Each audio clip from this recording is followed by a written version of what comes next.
দ্বাদশ শ্রেণীর নির্দিষ্ট সমাকল এই অধ্যায়ের ৪২ নম্বরের অঙ্কটা আমরা করব। যে সমস্ত প্রবলেমগুলো আমাদের সমাকলনের সাহায্যে শ্রেণীর সমষ্টি নির্ণয়ের প্রবলেম।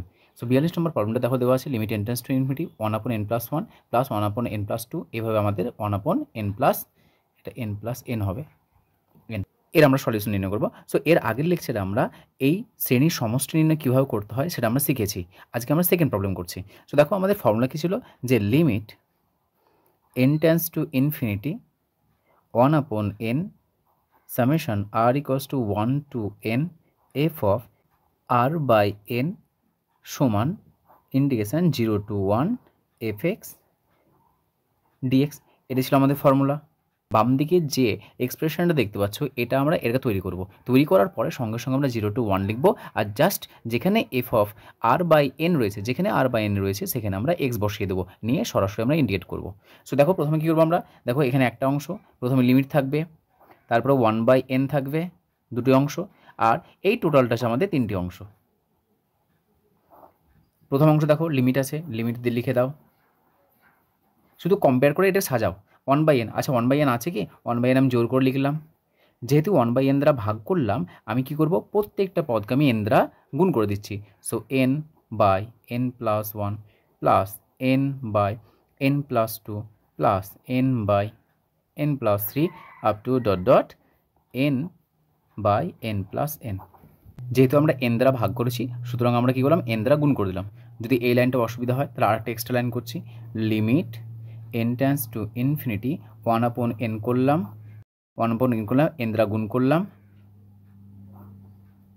ভেতরে লিখো n/n+1 1/n+1 n+2 plus up to 1/n+1। এই যে এনটা বাইরে গুণ আছে, এই এনটাকে টোটাল সমস্ত পদগুলোর সঙ্গে আমি গুণ করেছি। দেখো এই লাইনটা সেই জন্য পেলাম আমরা। সো এবার এই লাইনটা শুরু করছি আমি, তাহলে এই লাইনটা আর বোঝাচ্ছি না।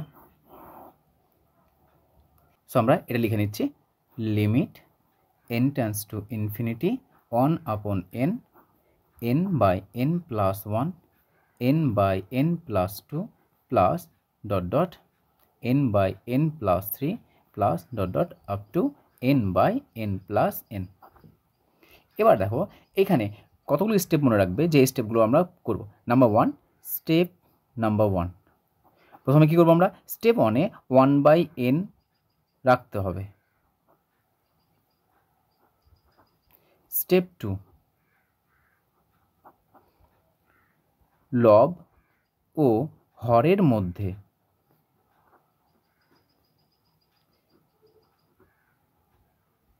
বেশি ঘাত, অর্থাৎ এনের যদি আমাদের বেশি ঘাত থাকে, এনের যত ঘাত থাকবে সেই ঘাত দ্বারা ভাগ করতে হবে। এনের বেশি ঘাত, লব ও হরের মধ্যে বেশি ঘাত যুক্ত এন দ্বারা লব ও হরকে ভাগ করব। তারপর স্টেপ 3, সিগমা সাজাবো, সিগমাকে সাজানো, ঠিক আছে। তাহলে দেখো এখানে এবার দেখো লবে আছে আমাদের n, হরে আছে n, পাওয়ার যেহেতু সমান আছে, তাহলে আমাদের পাওয়ার যেহেতু সমানই আছে, তাহলে যে পাওয়ার আছে সেই পাওয়ার দিয়ে আমরা ভাগ করবো। শুধুমাত্র n আছে, পাওয়ার 1 আছে, তাহলে লব ও হরকে, প্রত্যেকটা পদকে লব ও হরকে আমরা n দ্বারা ভাগ করবো। সো কত আসবে, limit n tends to infinity 1/n, ভাগ করো, উপরে ভাগ করলে 1 আসছে, নিচে ভাগ করলে 1 প্লাস 1/n প্লাস উপরে আছে আমাদের n, so 1/1 plus 2/n plus 1/1 plus 3/n। এই যে নিচে সংখ্যা, এর নিচে কত আছে আমাদের, যেমন একটা তুলে নিচে দেখো n/n+1, এই প্রথম টার্মটাকে তুললাম। তাহলে যদি আমরা লব ও হরকে ভাগ করি তাহলে n/n করলাম, নিচে n+1/n করলাম, তো এটা আসছে আমাদের উপরে 1 আসছে, নিচে n/n আসছে প্লাস 1/n আসছে, সমান 1/, এটা ভ্যালু কত 1, এটা ভ্যালু 1/n। দেখো এটা লিখেছি এখানে। সো প্রত্যেকটা টার্ম এরকম আসবে, সো 1/2 প্লাস n এরকম আসছে। সো লাস্ট টার্মটা কত আসবে, আপ টু 1/1 প্লাস n/n। এবার তোমরা ভাবলে এটাকে যদি আমরা n দ্বারা ভাগ করি, তাহলে ভাগ করে দেখো 1+1 আসবে, কিন্তু না, আমরা এরকমভাবে যেহেতু প্যাটার্ন একটা ফলো করাবো, সেই জন্য আমরা শেষের টার্মটাকে n/n কাটলেও কাটবো না আমরা।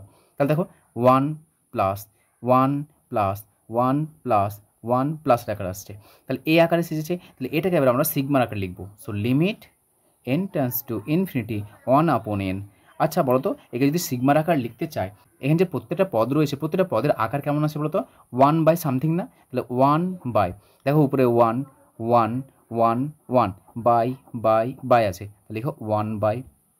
এবার নিচে দেখো, দেখো 1 প্লাস 1 প্লাস 1 প্লাস, প্রত্যেকটা টার্মে যেগুলো তুমি কমন পাচ্ছ সেই টার্মটা লিখো, তাহলে 1 প্লাস সিমিলারিটি যেটা আছে, তাহলে দেখো 1/n 2/n 3/n, এন একটু দেখো পরিবর্তন হচ্ছে না কিছু, 1/n, তাহলে দেখো 1/n এর মধ্যে, আচ্ছা বলো তো এখানে কে চেঞ্জ হচ্ছে, উপরে লব চেঞ্জ হচ্ছে না হর চেঞ্জ হচ্ছে, দেখো নিচে হর কিন্তু ফিক্সড, এন এন এন প্রত্যেকটাতে ফিক্সড, তার মানে এখানে এন ফিক্সড। এবার যে রান করছে যে পরিবর্তন হচ্ছে তার জায়গাতে আমরা আর লিখবো, এখানে 1 আছে 2 আছে 3 আছে এন আছে, সো এটাকে আর লিখে দাও। সো যেটাকে আর লিখেছি কোথা থেকে শুরু হয়েছে, দেখো আর এর মান 1 থেকে শুরু হয়েছে, শেষ কোথায় হয়েছে, এনে গিয়ে শেষ হয়েছে। সো আর এর মান লিখো, আর এর মান 1 থেকে নিয়ে এন পর্যন্ত। এটাই হচ্ছে আমাদের মেন কাজ, এটাই সাজানো আমাদের মেন, আর কিচ্ছু নেই এখানে। এটা সাজানো হয়ে গেল। এবার এই সাজানোর পরে আমরা কি লিখবো, দেখো যেখানে আর বাই এন পাবো সেখানে আমরা কত লিখবো, এক্স লিখবো, এবং ইন্টিগ্রেশন সর্বদা আমাদের 0 থেকে 1 এর মধ্যে হবে। সো লিখে দাও এটাকে ইকুয়ালস টু ইন্টিগ্রেশন 0 to 1। আচ্ছা বলো কত লিখবো, এই টোটালটা জায়গায় দেখো লিমিট 1/n সিগমা, শুধুমাত্র দেখতে পাচ্ছি এখানে এফ আর বাই এন, এই যে এফ এর পেটে আর বাই এন আছে, মানে ফাংশনটা যেটা আছে এই ফাংশনটা হচ্ছে এখানে আমাদের এক্স, আর বাই এনের জায়গাতে সেখানে লিখছি, তাহলে এখানে আর বাই এন দেখতে পাচ্ছি এটা, সো এই জায়গায় এক্স লিখবো। টোটাল আকারটাকে লিখছি 1/, ছিল 1 লিখলাম, বাই আছে বাই লিখলাম, নিচে দেখো 1 আছে 1 লিখো, প্লাস দিয়ে প্লাস লিখলাম, এই আর বাই এনের জায়গাতে লিখো এক্স। এবার নর্মাল ইন্টিগ্রেশন করবো এটাকে, দেখো এটা ইন্টিগ্রেশন কত হয়, লগ হয়ে যাবে। So log of mod 1 plus x, lower limit 0 upper limit 1, মান বসাও 1 বসাও। So log of 1 plus 1 minus log of 1, log 1 এর মান 0, সো কত আসছে লগ অফ 2। তাহলে এটা হচ্ছে আমাদের অ্যান্সার। এটা আমরা শ্রেণীর সমষ্টি নির্ণয় করে কত পেলাম, লগ 2।